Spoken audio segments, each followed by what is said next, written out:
Welcome back. The pandemic that started in 2020 brought several large economies to their knees, bringing with it large-scale suffering, unemployment and disruptions in supply chains. Despite prolonged lockdowns, India faced these challenges and fared much better than most large economies.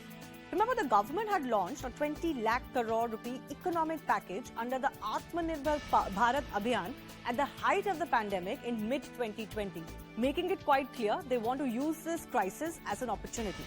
Now, a new report by the IMF has praised India for its handling of the pandemic situation, especially from the parameters of poverty and inequality. The authors will be joining us in just a bit, but first, the broad findings and assertions of this report.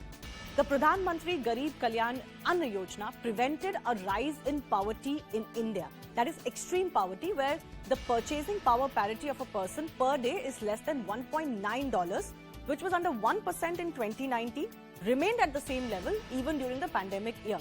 That was because the government doubled free food entitlement under the highly successful Ann Yojana. That move helped absorb COVID income shock to the poor. Government intervened with fiscal policies as well. They also have received a thumbs up. Now, this report says that the aversion of extreme poverty is as good as eradicating extreme poverty in the country. This may be one of the more contentious assertions this report is making.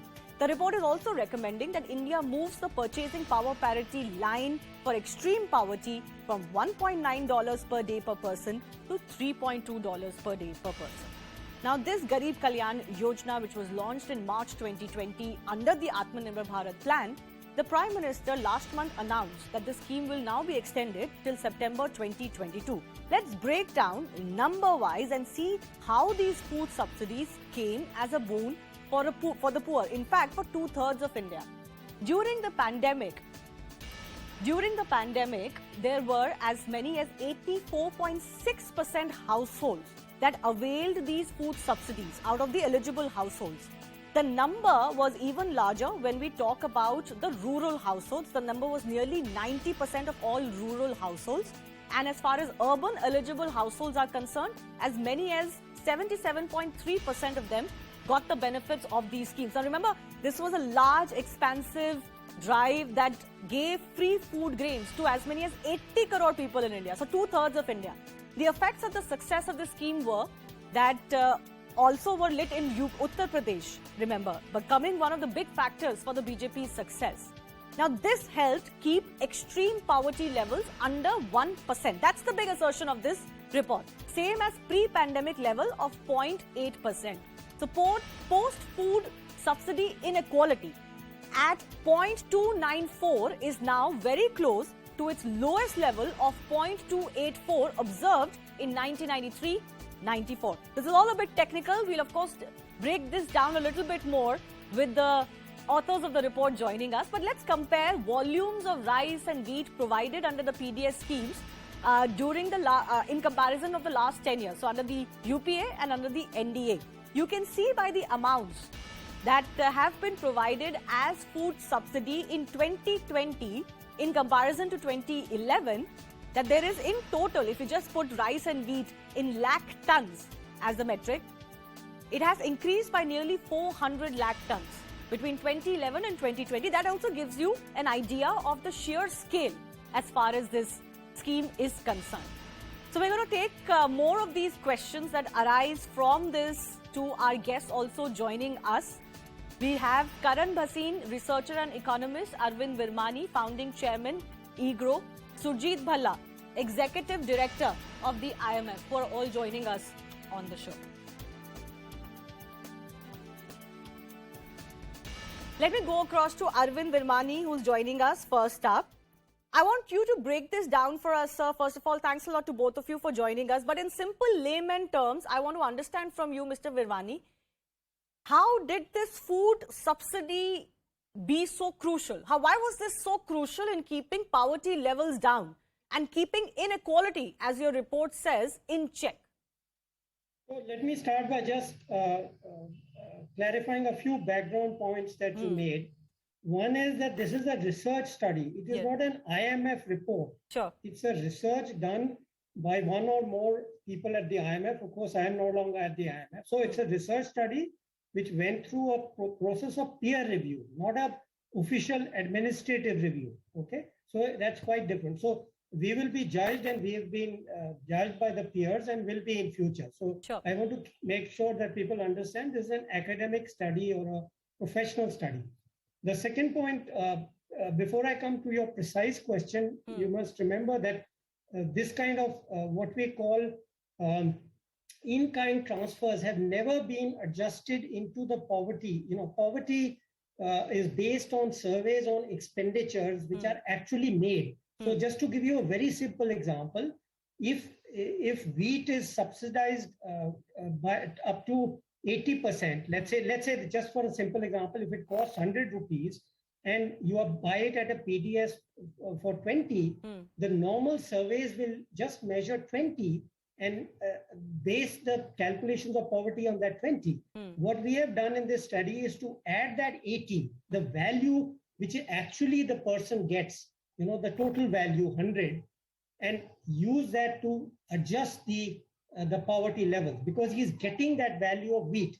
So what the difference between 2019, so since the National Food Security Act was passed from 2014 to 2019, they were getting the subsidy at 5 rupees a kg or whatever the exact price is, some people. So we've done it for that whole period going back up to 2011. But the big difference in 2020 is that whatever that 5 rupees was went down to 0. So what is the effect of that change? We can measure it because we've put in the effect of the entire subsidy throughout the period to first find what effect it has on poverty calculation, and then used it to say, okay, what's the difference, how it affects the differential. I can go into the results, but that's in simple terms what the paper does as far as food subsidy is concerned. Okay, Sujit Bhalla is also joining us. Sujit Bhalla, the question that comes across in the minds of several people who are going through the findings of the study is, what about other kinds of equality? Having food is one thing, and of course it is crucial to people in a crisis, but many people, for example, lost livelihoods. So when you say that extreme poverty was virtually eliminated in India, I mean, how do you make that assertion? No, so the whole point about extreme poverty, thank you. The whole point about extreme poverty calculations is that it is at a very, very low level. It's $1.9 per capita per day, which comes to something like 1,200 rupees per month now, and per person. So we know that it is extreme. That's why it's called extreme poverty. Now, what we argue, because extreme poverty is no longer, remember, there are other countries also who go through this stage. Extreme poverty in Bangladesh, for example, is about 10%. And what we are finding that in India, extreme poverty is less than 1%. Livelihood has to do with various other things. And mind you, we haven't taken into account the various other benefits that individuals are getting from the state. And the whole point about the pandemic was that your work income declined, and this supplemented. So, there are 2 points to note over here. Even in 2019-20, before the pandemic, poverty was extremely, extremely low in India, less than 1%. So that's the first point to note. And, we have to graduate. So the fact that we are finding livelihood is much more than just pure, very basic standard of living. So the livelihoods have gone up, and, there's income growth. For example, in 2004, 43% of the population was extremely poor. Then it came down to 23% in 2011-12. And then it go on, so on and so forth. So, I think that question that whether they can't afford livelihoods is a separate question as to how you define livelihoods. And livelihoods should include, in our opinion, one last point, various other parameters rather than just simple food or simple basic standard of living. Okay. Sir, I have to interrupt you here. Just stay with me. I'm getting a breaking update right now. Prime Minister Narendra Modi has tweeted over the Ukraine situation. He has gone on to say, over the last few days, Parliament has witnessed a healthy discussion on the situation in Ukraine and India's efforts to bring back our citizens through Operation Ganga. I'm grateful to all MP colleagues who enriched this discussion with their views. The rich level of debate and constructive points illustrate how there is bipartisanship when it comes to matters of foreign policy. Such bipartisanship augurs well for India at the world stage. It is our collective duty to care for the safety and well-being of our fellow citizens, and the government of India will leave no stone unturned to ensure our people do not face any troubles in adverse situations. This is a fairly lengthy tweet, a series of tweets that the Prime Minister has put in. Largely, I go across to my colleague Maria also joining us. He has, in a way, appreciated the role of the opposition and the bipartisan discussion that has taken place on this matter. Yes, absolutely, Shivani. And let's not forget that Congress President Sonia Gandhi had, in fact, backed the government's move of maintaining neutral position in this war between Ukraine and Russia.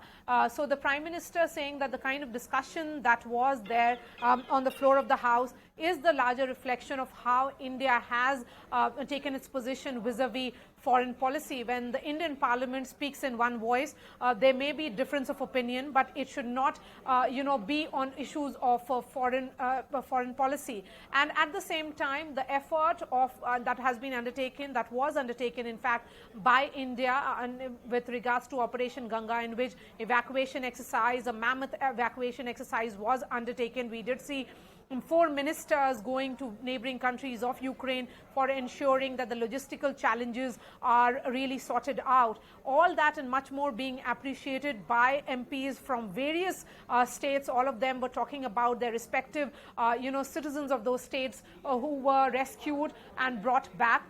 So overall, the message that is coming from the Prime Minister is that this was a rich debate, something that Parliament may not have seen for a long time. But the fact that MPs across party lines participated and shared their thoughts, and at the same time spoke in unison and sending a message that as far as India's stand is concerned, the politicians may be having difference of opinion within, but when they have to have a common projection of thought, they are standing with the government of India. We've also seen, just for the benefit of our viewers, Maria, just recap also what, External Affairs Minister has said earlier. India has, of course, been under pressure as far as its position is concerned on the Russia-Ukraine crisis and war. But the External Affairs Minister also earlier stressed on why India is taking the position that it is taking. Yes, absolutely. Dr. S. Jaishankar elaborated why India has taken this position and also highlighted the fact that India has gone ahead and decided to, get oil from Russia. That, the first batch has already come in the last few days. All those aspects of India first has been highlighted, but at the same time, why India took a position of neutrality and why India has abstained during multiple votes at UNSC and UNHCR has also been pointed out. But at the same time, what happened in Bucha has been condemned by India. And India has backed the independent probe because we are as a nation of the opinion that that was a massacre which should be investigated and accountability fixed. So I think overall various aspects as far as India's position in this war is concerned, it has been evolving, Shivani, while maintaining the position of neutrality. And Prime Minister Modi every time he had a conversation with President Zelensky or Vladimir Putin of Russia, he did communicate that the only way forward is of dialogue and diplomacy, and that is what India believes the two countries have to come back to, the talking table for a proper solution. Right. Well, reiterating the government's stance and also, of course, appreciating the opposition's role here. Going back to our guests who are joining us on that report that has, in fact, lauded the big scheme of the Prime Minister, where a lot of thrust was put. Karan, you haven't spoken. I want to ask you, this report is being contested by some.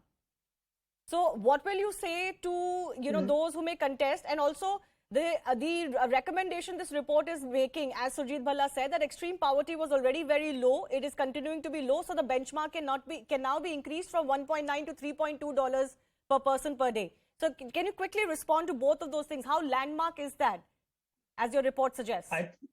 Right. I think it's quite a big achievement, more so that it comes in the 75th year of independence. Actually, it happened 2 years prior, but that we're discussing this in that year. I think it's a tremendous achievement for elimination of extreme poverty because this is extreme destitute and it should not exist anywhere in the world. So we should take a step and celebrate this achievement and remember that ultimately we need to improve living standards of all Indians, and to some extent that has already been happening as Surjit sir was mentioning, that when we are talking about livelihood, it has to be a more broad-based kind of assessment. So if you look at electrification, the reason, one second, Karan, the reason I brought in have, that livelihood question, I have 30 seconds left, is that when you say Right. that inequality was kept under check, several people will say that the lived reality would be possibly different because a lot of people lost their livelihoods and suffered. So can you respond to that?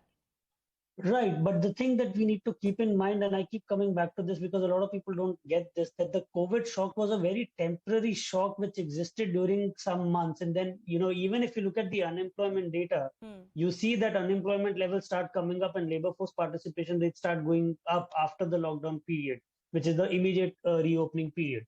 So to say that for the entire year the situation was bad is actually not accurate. You see that there was some stress which was extreme during the lockdown periods, and then it was not that much Okay. 30 pervasive. seconds Having each to said the that, you cannot disregard the policy interventions by various governments. Okay. I wanted to come in to order exactly to cushion that. that impact. Whether we look Mr. at Virwani, I have 30 Manrega- seconds each for you and Surjit Bhalla. Apart from the food subsidy, which everybody knows was a game changer and it met with large success, it gave them success, the BJP in big states as well.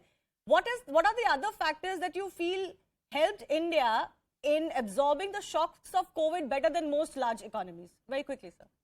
So, of course, we also have, like, in response to your first question, we also have other subsidies, the housing, toilets, LPG, etc., which we are not accounted for.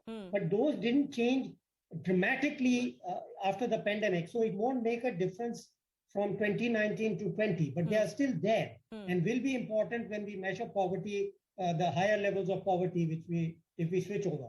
That's one point. Second is, what else was good? Again, in our research papers, we had pointed out that India needs a well-targeted fiscal policy and monetary policy focusing on providing credit to those companies, etc., which may go bankrupt. So we perhaps have discussed with you earlier, but that was very unique about India. I still remember everybody was saying, oh, America is doing 3 times, 4 times what we are doing. Britain is doing twice, thrice. But what we had argued was that a well-targeted fiscal policy would be much better for India. And that's what India did. So these are the two things. The targeting, careful targeting has kept us from overblowing our deficits and having problems like many other countries. All right, I have to leave it at that. Unfortunately, I've run out of time. I do thank all three of you for joining us and just trying to explain this a little bit more to us. Finally, former US President Barack Obama returned to the White House for the first time since leaving office in 2017, touting his signature healthcare law at an event with both the current president and vice president. Now, Obama clearly overshadowed even the current voters. We leave you with this video that shows Biden feeling a little snubbed. Goodbye.